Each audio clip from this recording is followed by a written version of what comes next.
Episode 1. The Cold Kiss of Annabelle. The town of Arkham, New England, lay dormant beneath a damp mist, carrying the perpetual chill of ancient lore. Mark, a young collector of antiques with a peculiar passion for objects with troubled pasts, had arrived there. He had just participated in the estate auction of old Mrs. Eliza, a recluse renowned for her collection of supposedly cursed artifacts. The item Mark had sought, and finally acquired, was a 2-foot-tall porcelain doll named Annabelle. The Annabelle doll possessed a beautiful yet strangely cold face. Its blonde hair neatly braided, but its sea-green eyes were hollow and lifeless, giving the eerie impression that it was staring right through him. The moment Mark touched the frigid porcelain, he felt an icy shiver run deep into his bones. A chill, not of temperature, but of something deeply spiritual. He brought it back to his apartment and placed it on an old armchair facing his bed. Mark couldn't sleep that first night. He was overcome with the uneasy feeling of being watched. Around 3 a.m., he heard a very slight rustling sound, like leather shoes scuffing on the wooden floor. He flipped on the bedside lamp. The Annabelle doll was no longer sitting on the armchair. It lay face down on the floor, right in the center of the room.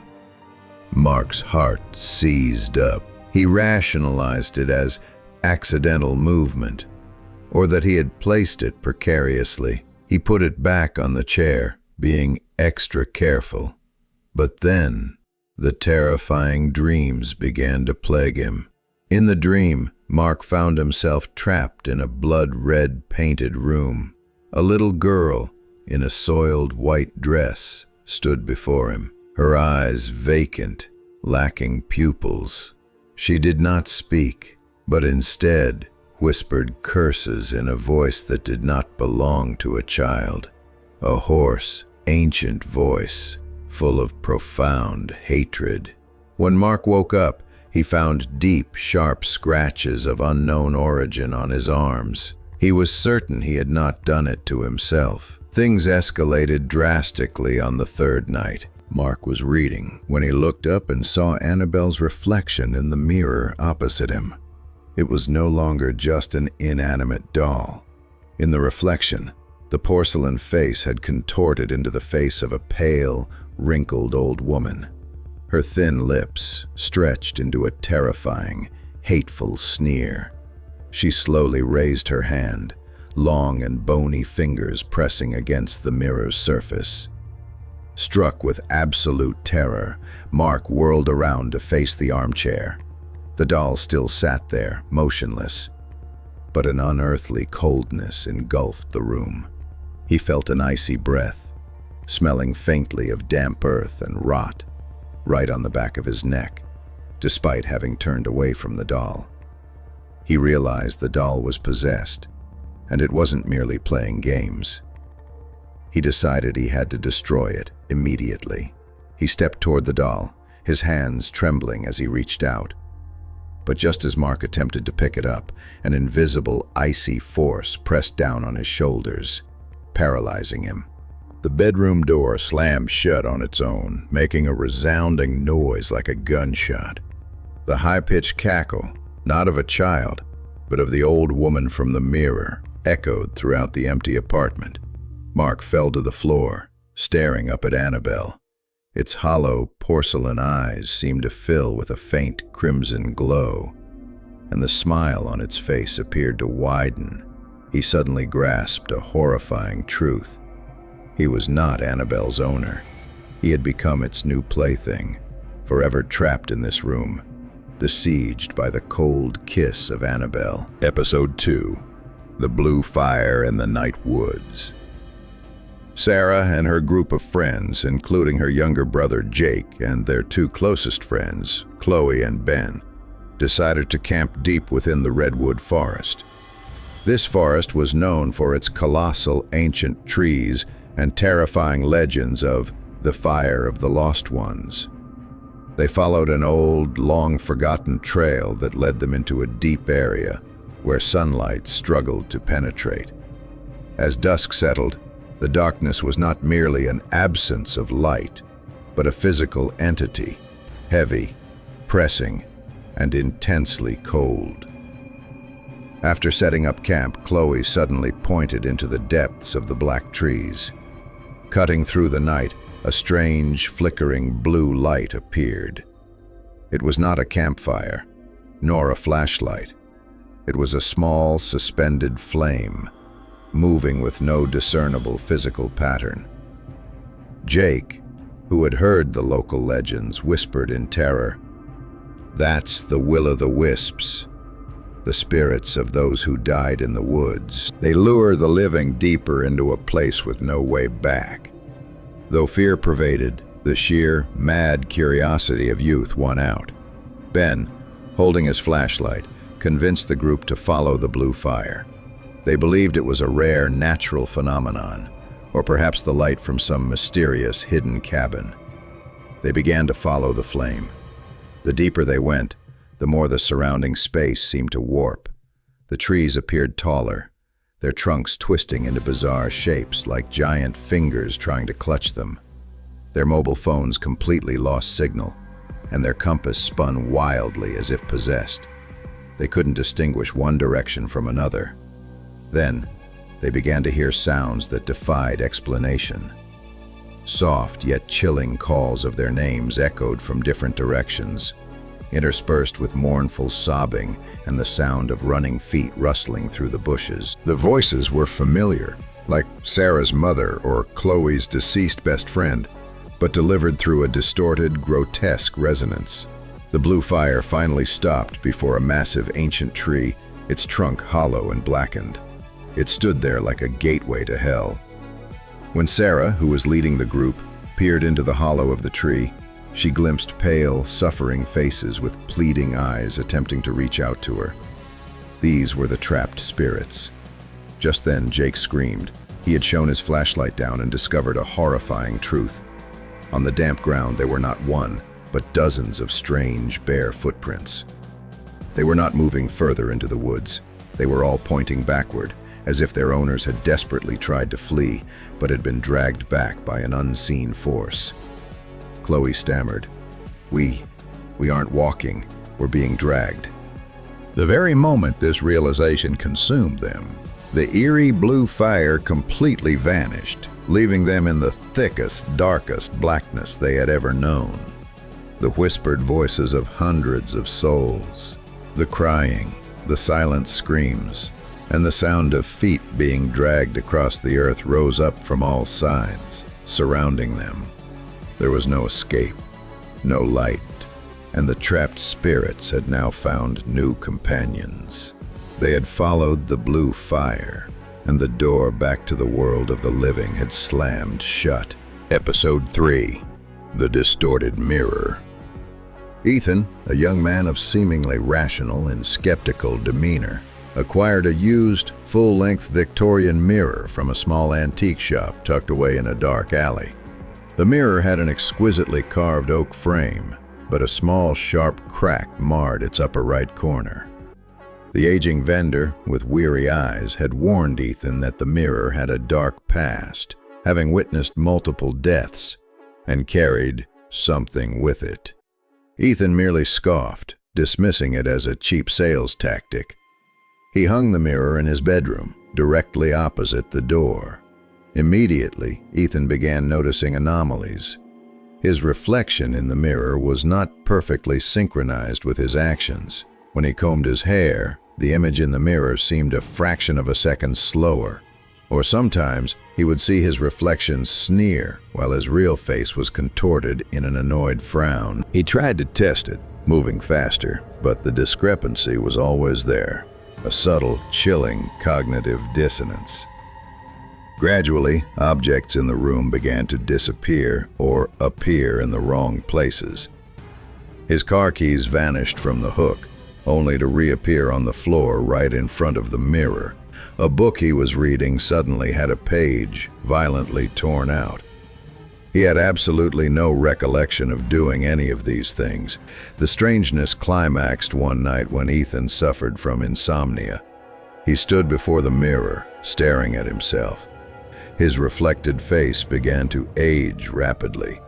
His hair turned white, his skin became deeply wrinkled, and his eyes were filled with raw despair and suffering. The image silently screamed from within the cold glass, distorting into something horrific, something non-human. In panic, Ethan whirled around, gasping for breath. He felt the room's temperature drop instantly. When he mustered the courage to look back into the mirror, his reflection had been completely replaced. It was the image of an unfamiliar man, his face covered in dried blood, his eyes vacant and crazed. The man was clutching a sharp object, what looked like a piece of broken glass. The man stared straight at Ethan with absolute malice, and then he raised his hand and pressed it against the surface of the mirror. Instantly, Ethan felt a cold, sharp pressure against his own throat. He reached up and touched his neck, feeling as if an invisible object was pressed against his skin. The mirror was not just a reflective surface, it was a portal, and the trapped spirit within was attempting to switch places, or worse, trying to siphon the life out of the person standing before it. Ethan stumbled backward, tripping. The image of the bloody man in the mirror stretched his lips into a savage grin, and Ethan watched as the small crack in the mirror's corner slowly began to propagate. It was not just a crack in the glass, but a fracture in reality itself. He realized he hadn't bought a mirror. He had invited a malicious entity into his home. In the final, terrifying moment before he blacked out, Ethan saw the reflection of the bloody man reach out, not just touching the mirror's surface anymore, but reaching through the glass, his bony fingers stretching into the empty air. The distorted mirror was demanding a new soul. Episode 4. The Midnight Knock. Maya was a graphic designer living alone in a top-floor apartment in a historic district of downtown New York.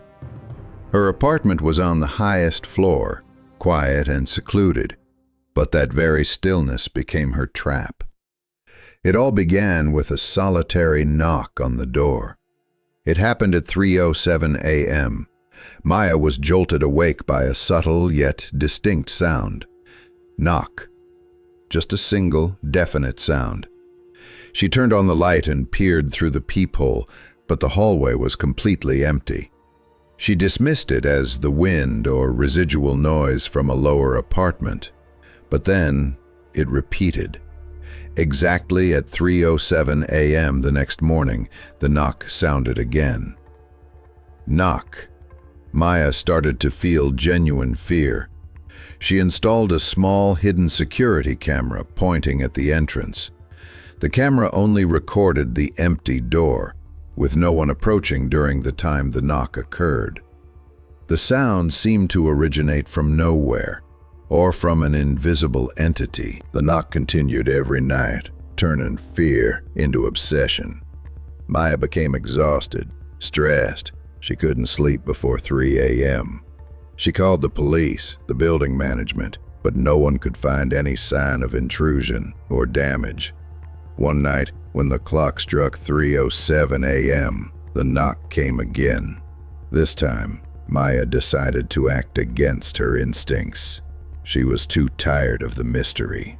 She unlocked the door and abruptly pulled it open. The hallway was dark and deserted, but as she closed the door, a sweet, sickly, and overwhelming scent of tuberose flowers rushed into her nostrils. It was an alien fragrance that did not belong in her apartment. She looked down at the floor and noticed a small, damp trail of water extending from the edge of the rug to the very threshold of the door. The next morning, Maya began researching urban legends related to midnight knocks. She found an old tale about a spirit needing permission to enter a home, and that it would knock 3 times. The first knock is a probe. The second is a warning. Maya was horrified. She realized she had been hearing the knock for 2 weeks, but the first night was the true first knock. If the legend was true, she only had one more knock remaining. That night, she locked every deadbolt, sealed the peephole with tape, and stuffed rags into the door cracks. She huddled in the living room, waiting. Precisely at 3:07 a.m., the second knock arrived. This time it was no longer a gentle knock. It was a powerful, chilling boom, as if an iron fist had slammed against the door. The entire apartment shook. Maya screamed silently, clamping her hands over her ears. After the second knock, there was a heavy, protracted silence. Maya thought it was over, but then she heard a new, more terrifying sound. It was a soft, sickening, scratching sound on the wooden surface of the door. It wasn't anger, it was patience. The scratching stopped, and then a voice, hoarse, frigid, and without breath, spoke right outside the door. The voice whispered, but it was clear enough to melt away Maya's sanity. "I am already here. You invited me in that night, and now I am waiting for the final knock." Maya knew she couldn't call the police, nor could she run away. She had made a terrible mistake by opening the door. She had allowed something to cross her boundary, and it was waiting for its final moment to claim ownership. Episode 5. The Curse of the Portrait. David was a highly reputed and emotionally detached art critic, known for his ability to appraise high-value historical works.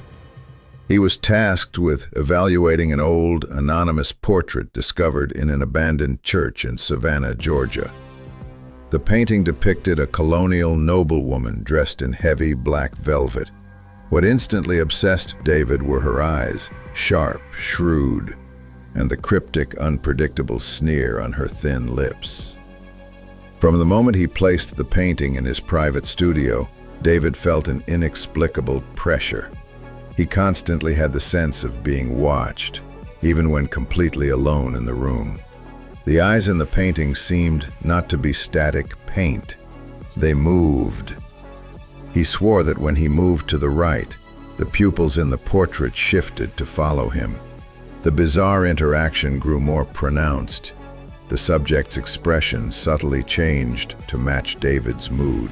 When he received good news and smiled, her lips would also curl, but into a look of contemptuous triumph.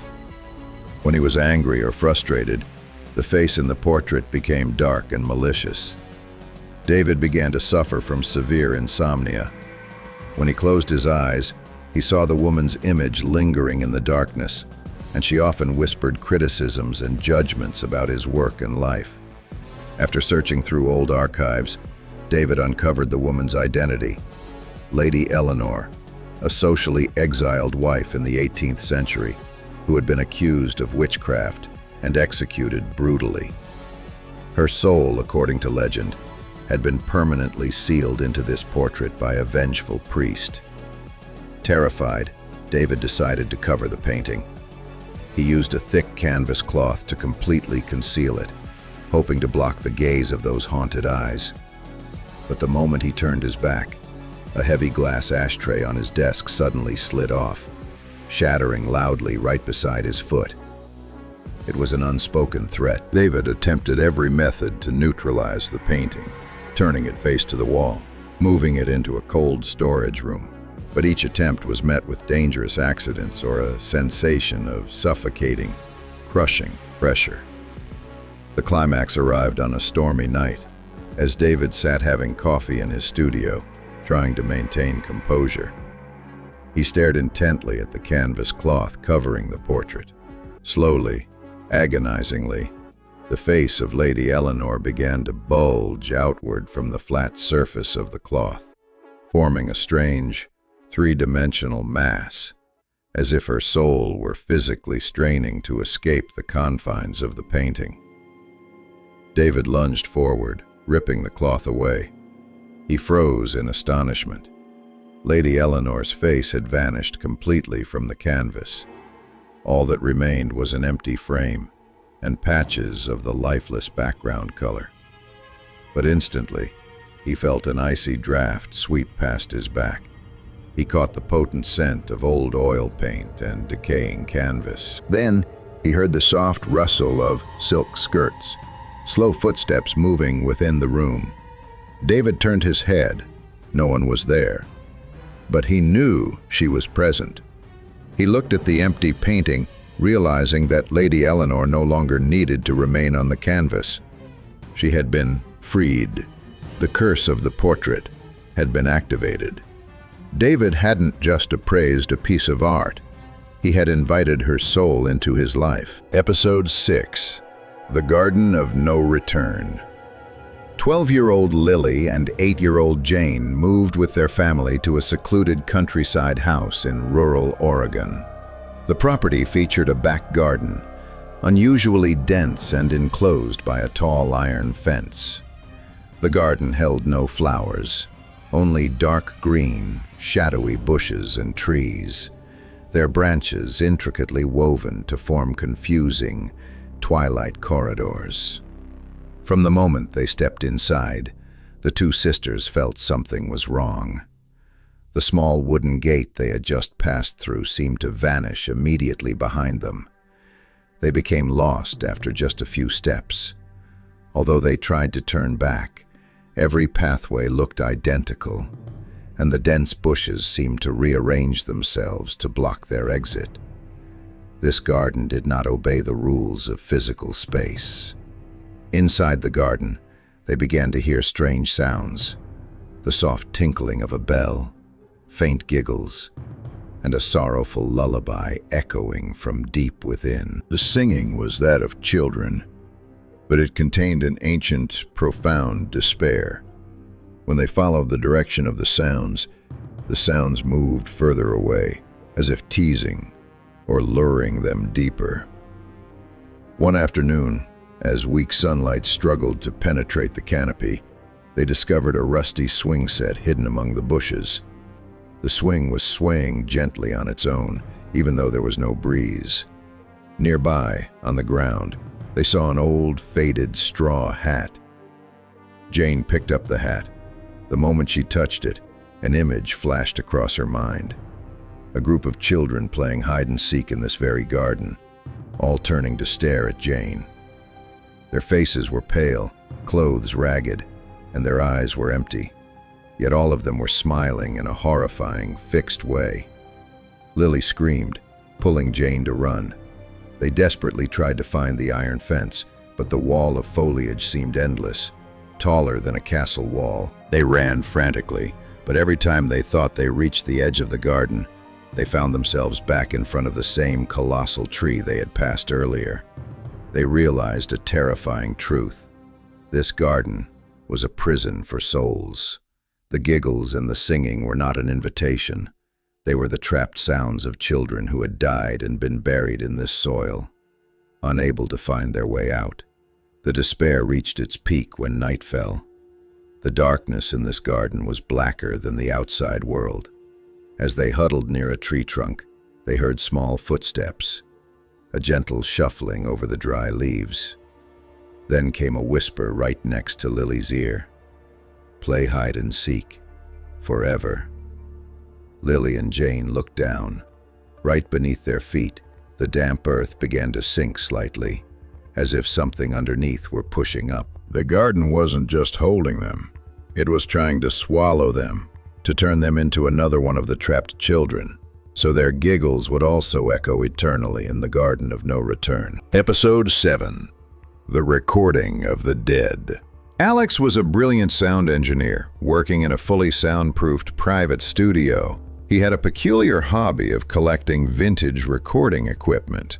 One day, he found an old, unlabeled cassette tape in a box of supplies gifted from an estate liquidation sale. When Alex loaded the tape into the player and hit play, all he heard was loud static interference. He almost threw it away, but due to his professional meticulousness, he decided to run the tape through his specialized noise reduction equipment. And then, through the static, he began to hear faint, distant whispers. Alex spent the entire night filtering and amplifying the signal. What he eventually heard chilled his blood. It was a woman's voice. The voice was clear, filled with pain and panic, detailing her brutal murder within her own home. She described the killer, how she was tied up, and her final, gasping breaths. Alex was both fascinated and horrified. He couldn't believe what he had just recorded. He began researching the history of the house where he found the supply box and discovered a story that chillingly matched the recording. The woman on the tape was Amelia, murdered in the 1970s in an unsolved case. But the truly terrifying event occurred as Alex continued listening to the tape. One afternoon, as the static and Amelia's voice played through his headphones, Alex muttered to himself, "Why didn't she run?" Immediately, a cold sigh mixed into the static, and Amelia's voice responded, clear as if she were standing right behind him. "Do you think I didn't try, Alex?" Alex's body froze solid. He hadn't spoken out loud, and how did she know his name? The recording was not a document of the past. It was a direct conversation with a trapped spirit, sealed within the magnetic tape. He tried to destroy the tape, but every time he attempted to pick it up, the recorder would automatically switch on, emitting a piercing shriek, followed by the voice pleading, then growling threats. The descent into madness culminated on the final night. Alex turned off all the equipment, tightly wrapping the tape in a metal box and locking it away. But he could still hear it. He heard the static, and then Amelia's whispers coming from inside the box. The whispers growing louder, as if her spirit were attempting to break free. Then he heard a soft crack from within the box. It wasn't the tape breaking, but metal bending. Following that, Amelia's voice spoke, not through a speaker or machine, but directly behind his neck, cold and full of hatred. "My story is complete. There is no more room for me on this tape. Now you will be the one to record yours, Alex." He felt an invisible, icy hand clamp onto his throat. He tried to scream, but the only sound that escaped was a muffled, high-pitched, static shriek, as if his own voice had been recorded and completely erased, making space for the recording of the dead to continue being told. Episode 8. The Seamstress with the Cold Scissors. Emily, an ambitious young seamstress, decided to open her first tailor shop in an antique wooden house in the historic district, a place that had housed a tailor's shop centuries ago. While cleaning, she discovered a pair of old steel scissors, their brass handles oxidized and the blades strangely sharp, hidden in a decaying toolbox beneath the floorboards. Immediately after starting to use these scissors, Emily's work achieved an astonishing level of perfection. Her cuts became absolutely precise, her seams flawless, far exceeding her natural ability. But this perfection came with nightmares. Emily began dreaming of an aged, blind seamstress, her face contorted with focus and anguish. This seamstress always worked with those very scissors. Every night, the dream culminated in the old woman plunging the scissors directly into her own heart, accompanied by a piercing snip sound. The haunting began to bleed into reality. Small accidents occurred constantly. Needles automatically flew out of the cushion, stabbing her fingers with frightening accuracy. More importantly, Emily felt an inexplicable coldness, a sense of being guided whenever she held the scissors. They were no longer her tool. They were an extension of another will. Once, when Emily accidentally made a mistake cutting an expensive piece of silk, she set the scissors down, intending to start over. Immediately, The scissors autonomously slid off the table and fell to the floor, where they flipped open and closed rapidly, making a continuous clack, clack, clack sound. Emily swore she saw the sharp blades point directly at her foot as a warning. Even when she tried to replace them with a new pair, the old scissors seemed to emit a cold energy that instantly made the new scissors dull and difficult to use. The trapped spirit would not allow anyone else to use its instrument. The climax occurred on the night Emily was scheduled to finish a high-end wedding dress, a masterpiece she had poured her heart into. She stayed late at the shop, illuminated only by a dim desk lamp. As she sewed, she heard the familiar clack-clack sound, but this time it was much clearer and louder, originating from the cutting table opposite her. Emily looked up. The old scissors were floating in midair, opening and closing on their own, cutting the empty space. Then, an invisible, bony, icy hand took hold of the scissors. She could distinctly feel the spirit's frantic focus and burning jealousy. The invisible hand slowly moved the scissors closer to the pristine, beautiful white wedding dress hanging on the mannequin. Emily screamed in horror, rushing to intervene, but she was shoved backward by an unseen force. And then, with a definitive snip, the same sound she heard in her dreams, the sharp blades cut the wedding dress from top to bottom, creating a single, irreparable, perfect tear. The old seamstress had achieved perfection, but it was the perfection of death and destruction. That spirit would not allow anyone to create something more beautiful than what she had once made. Emily watched the scissors drop to the floor, making a final, chilling, metallic clang. She knew she had become the next target to complete the masterpiece of ruin, belonging to the seamstress with the cold scissors. Episode 9. The Amnesiac Lake. A team of environmental scientists led by Jack, a sharp marine biologist, arrived to conduct research at a deep lake hidden in a remote area of the Cascade Mountains. Locals referred to the body of water by the chilling name, the Lake of Memories. Soon after setting up camp by the shore, the entire team began experiencing strange phenomena. They started losing recent memories in an unsettling way. Jack forgot the primary purpose of the trip, forgot the names of his team members, and couldn't recall what he had eaten for breakfast. He became confused and agitated, constantly relying on his field notes to maintain clarity. Their electronic equipment was also affected. The audio recorders only picked up static and occasional indistinct whispers. The cameras spontaneously recorded blurry, looping video segments like a system glitch, but they always featured a distorted image of the lake's surface. A team member, Dr. Lena, discovered a worrying fact when analyzing the water samples. The lake water contained an extremely rare mineral that generated a weak but continuous electromagnetic field, capable of affecting human brainwaves.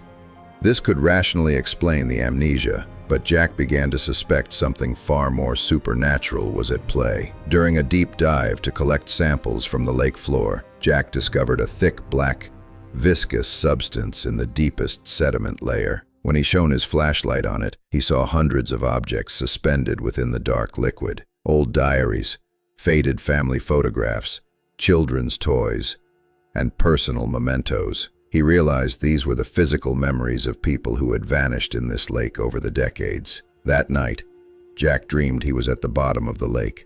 All around him was darkness and absolute silence. He felt as if those memory objects were touching him, transmitting the despair of their former owners. A low, echoing voice from the black water whispered in his mind, "Stay with me.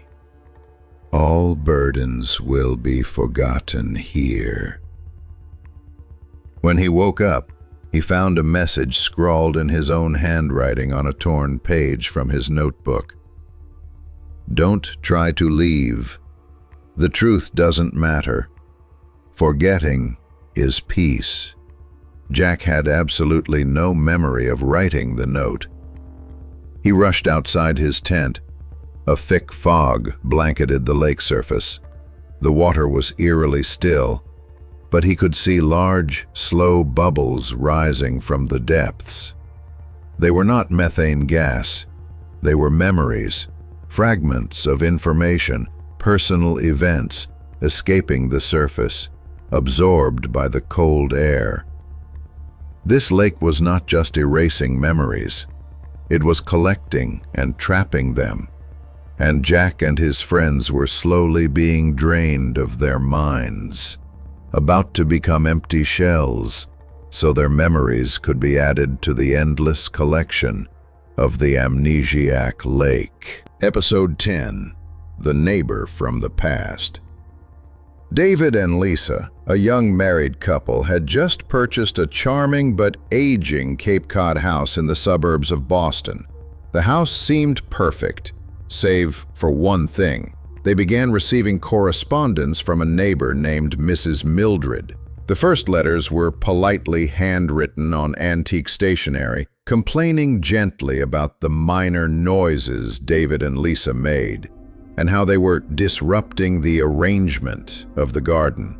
The peculiar thing was that the letters were always delivered through the post, yet they had no stamp. They simply lay under the doormat every morning. David and Lisa decided to ask their other neighbors about Mrs. Mildred. The answer chilled them to the bone. Mrs. Mildred had died over 50 years ago in a mysterious accident right on their street. She was the last owner of the very house David and Lisa now inhabited. They tried to ignore it, but the letters kept coming, growing angrier and more specific. The latest note read, "Why did you put that chair in the corner of the living room? That space belongs to the piano. You are insulting my arrangements." David and Lisa had moved that exact chair only hours earlier. Mrs. Mildred was watching them from within their own home. Fear turned to horror when Lisa saw a faint apparition of an old woman standing in their backyard late at night, staring intently into the living room window. When David ran outside, no one was there. Only a bone-chilling coldness and the unpleasant smell of dried carnations. But beneath the doorstep, David found a new piece of paper. This time it was written in bold black ink that looked like dried blood. "You broke my favorite porcelain vase. That vase belongs to this house. I will take it back." David and Lisa were stunned. They recalled an antique vase that Lisa had accidentally dropped and shattered while moving in on the very first day. They had cleaned up the shards and thrown it away, telling no one. The next morning, their struggle with Mrs. Mildred's spirit reached its climax. The missing vase was no longer the point. The message was, when David opened the bedroom door, he saw that on the floor where the vase had once stood was not an empty space, but a clump of cold, damp earth. The earth was arranged in a perfectly neat circle. At the same moment, Lisa screamed from downstairs. She found an old wool cardigan, smelling of carnations, lying on the sofa. She had never seen the garment before. When she touched it, a hoarse, authoritative voice boomed inside her mind. "This is my home now. You are intruders who must be expelled." David rushed downstairs. They were trapped. They stared at the wool cardigan on the sofa. Suddenly, the cardigan began to move on its own, bunching up, and then slowly slithering off the couch like a living creature heading toward them. Mrs. Mildred didn't just want to write letters and complain. She had possessed the very essence of the house. The house itself was her body, and she would not stop until David and Lisa, the strangers who dared to alter her perfect arrangements, were evicted or buried in the very soil she cherished. The final episode concludes with David and Lisa screaming as the old wool cardigan slowly slithers toward them, and the main door of the house violently slams shut, locking them inside with the neighbor from the past.